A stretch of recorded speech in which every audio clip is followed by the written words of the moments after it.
안녕하세요. 아나운서 이시영입니다. 지난 시간에 이어 판매자가 알아야 하는 개인정보보호법에 대해 안내해 드리려고 합니다.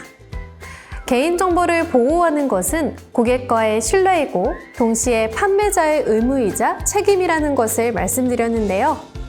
그렇다면 거래 시 수집되는 고객의 개인정보는 어떻게 처리하면 좋을까요? 이번 시간에는 개인정보 처리자인 판매자가 고객의 개인정보를 보호하고 관리하는 방법에 대해 핵심만 간단히 안내해 드리겠습니다.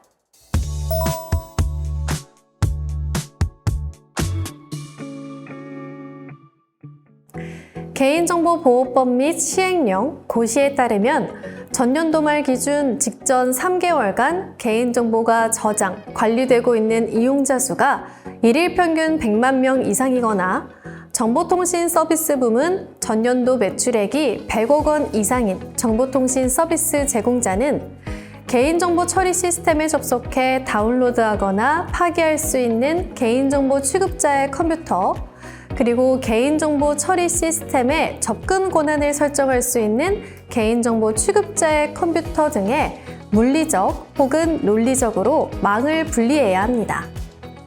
여기서 말하는 망분리란 외부에서 들어오는 공격이나 내부에서 외부로의 개인정보 유출 등을 차단하기 위해 내부 업무 영역과 인터넷 접속 영역을 분리하는 것을 말합니다. 망을 분리하는 방법으로는 통신망, 장비 등을 이용해 인터넷 접속이 불가능한 컴퓨터와 인터넷 접속이 가능한 컴퓨터로 분리하는 물리적 망분리와 가상의 방법으로 내부 업무 영역과 인터넷 접속 영역을 분리하는 논리적 망분리가 있습니다. 일일 평균 이용자 100만 명 이상 혹은 연매출 100억 이상이라면 망을 분리해야 할 의무가 있으니 꼭 기억해 주세요. 일일 평균 이용자 수 100만 명이란 저장 관리하고 있는 모든 개인정보 건수를 의미합니다. 회원, 비회원, 별도 분리보관되어 있는 모든 이용자 수, 수집 경로 여부와 무관하게 포함됩니다. 판매자가 개인정보를 수집한 경로가 온라인, 오프라인인지 여부와는 무관하며 사업자가 저장하고 있는 이용자 수 전부를 기준으로 산정해야 합니다.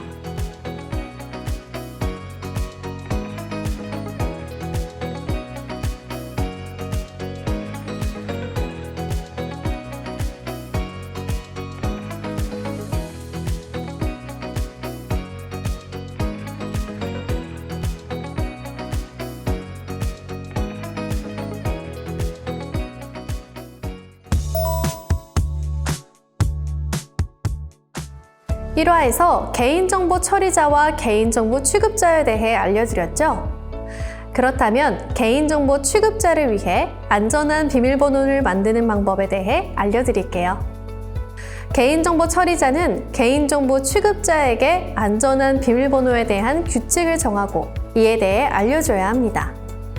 개인정보의 기술적, 관리적 보호조치 기준에 따르면 영문, 숫자, 특수문자 중 2종류 이상을 조합하여 최소 10자리 이상 또는 3종류 이상을 조합하여 최소 8자리 이상의 길이로 구성하고 연속적인 숫자나 생일, 전화번호 등 추측하기 쉬운 개인정보 및 아이디와 비슷한 비밀번호는 사용하지 않으며 비밀번호의 유효기간을 설정하여 반기별 1회 이상 변경하는 것을 규칙적으로 정하여 권고하고 있습니다. 이를 잘 정리해서 알리는 것이 개인정보 처리자의 의무이자 책임이라는 것 잘 아시겠죠? 기술이 정보를 지킨다는 말 들어보셨나요? 이제는 블록체인, 암호화와 같은 기술로 고객의 정보를 지키는 것이 필수인 시대가 되었습니다. 개인정보보호법 시행령 제30조에 따르면 판매자는 고객의 개인정보를 다운로드하여 PC 등에 저장할 경우 개인정보를 암호화하여 저장해야 합니다. PC와 같은 업무용 기기에 보관할 때는 이용하는 소프트웨어에서 제공하는 암호 기능을 설정하여 보관해야 합니다. MS 윈도우 폴더 암호화의 경우 암호화 폴더 혹은 파일을 선택해 마우스 오른쪽 버튼을 클릭하여 속성, 일반, 고급에서 암호를 설정할 수 있습니다.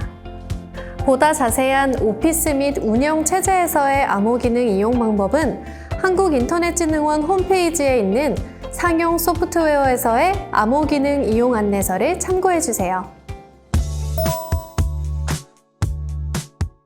그렇다면 탈퇴한 고객의 개인정보는 어떻게 처리해야 할까요? 개인정보 파기에 대해 알아보겠습니다. 고객의 개인정보 보유 기간이 경과하거나 처리 목적 달성, 가명 정보의 처리 기간 경과 등 정보가 불필요하게 되었을 때 지체 없이 개인정보를 파기해야 합니다. 파기한 정보는 복구 또는 재생이 되지 않도록 조치가 필요합니다.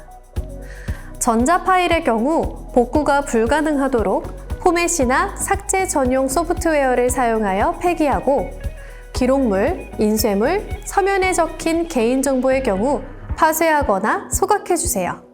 다른 법령에 따라 보존해야 하는 경우에는 해당 개인정보 또는 그 파일을 다른 개인정보와 분리하여 저장 및 관리해야 합니다. 다만 파기하지 않고 보존하려고 하는 경우에는 그 법적 근거를 명확히 알고 보존해야 하는데요. 다음과 같은 경우는 법령 위반이 될 수 있으니 주의해 주세요. 채권 소멸 기간까지 개인정보를 보존할 수 있지만 이미 요금 정산이 끝난 소비자의 개인정보까지 보존해서는 안 됩니다. 그리고 신용카드 이용 고객의 신용관리를 이유로 회원의 동의 없이 탈퇴 회원의 개인정보를 일정 기간 보존하는 것도 파기 의무 위반이 될 수 있습니다.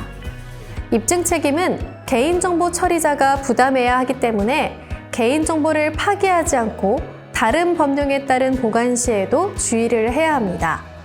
또한 다른 법령에 따라 개인정보를 보관해야 한다면 그 파일이나 데이터 등을 다른 개인정보와 분리하여 저장 관리해야 하며, 파기하지 않은 정보는 다른 법령에서 정한 보존 목적 범위에서만 처리 가능하도록 관리해야 합니다. 이를 위반할 경우 3천만 원 이하의 과태료가 부과되니 주의해 주세요. 마지막으로 판매자는 개인정보를 처리하는 방침을 수립하고 이에 대해 고지해야 합니다. 개인정보의 처리 목적과 보유기간, 제3자 제공에 관한 사항, 혹여 보존하는 개인정보가 있다는 이에 대한 보존 근거와 보존하는 개인정보 항목에 대한 고지 또한 필요합니다. 개인정보 처리 위탁에 따른 사항에 대한 안내 또한 필요하며, 이와 관련해 개인정보 보호 업무를 담당하는 부서의 명칭과 전화번호 등 연락처에 대한 명확한 고지가 필요합니다. 그리고 개인정보 처리 방침이 변경되는 경우 정보 주체인 고객이 이를 쉽게 확인할 수 있도록 고지해야 합니다. 개인정보 처리 방침의 개인정보 보유 기간 등의 특정 기간을 1년, 6개월 같이 명확하게 표시하지 않고 N년, N개월과 같이 불명확하게 표시하거나 개인정보 수집 목적에 회원가입자 식별 등, 마케팅 홍보 등과 같이 등을 이용하여 명확하게 고지하지 않은 경우 개인정보 처리 방침을 제대로 공개했다고 볼 수 없습니다. 개인정보 처리 방침은 이용자가 알기 쉬운 용어로 구체적이고 정확하게 공개돼야 합니다. 개인정보 처리 방침을 고지하지 않을 경우 1천만 원 이하의 과태료가 부과되니 유의해 주세요.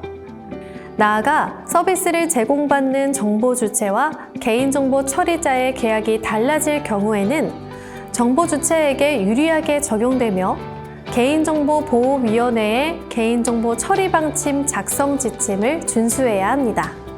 고객의 개인정보를 잘 보호하는 것뿐 아니라 그 과정을 투명하게 공개하는 것 또한 고객과의 신뢰이고 동시에 판매자의 의무이자 책임입니다.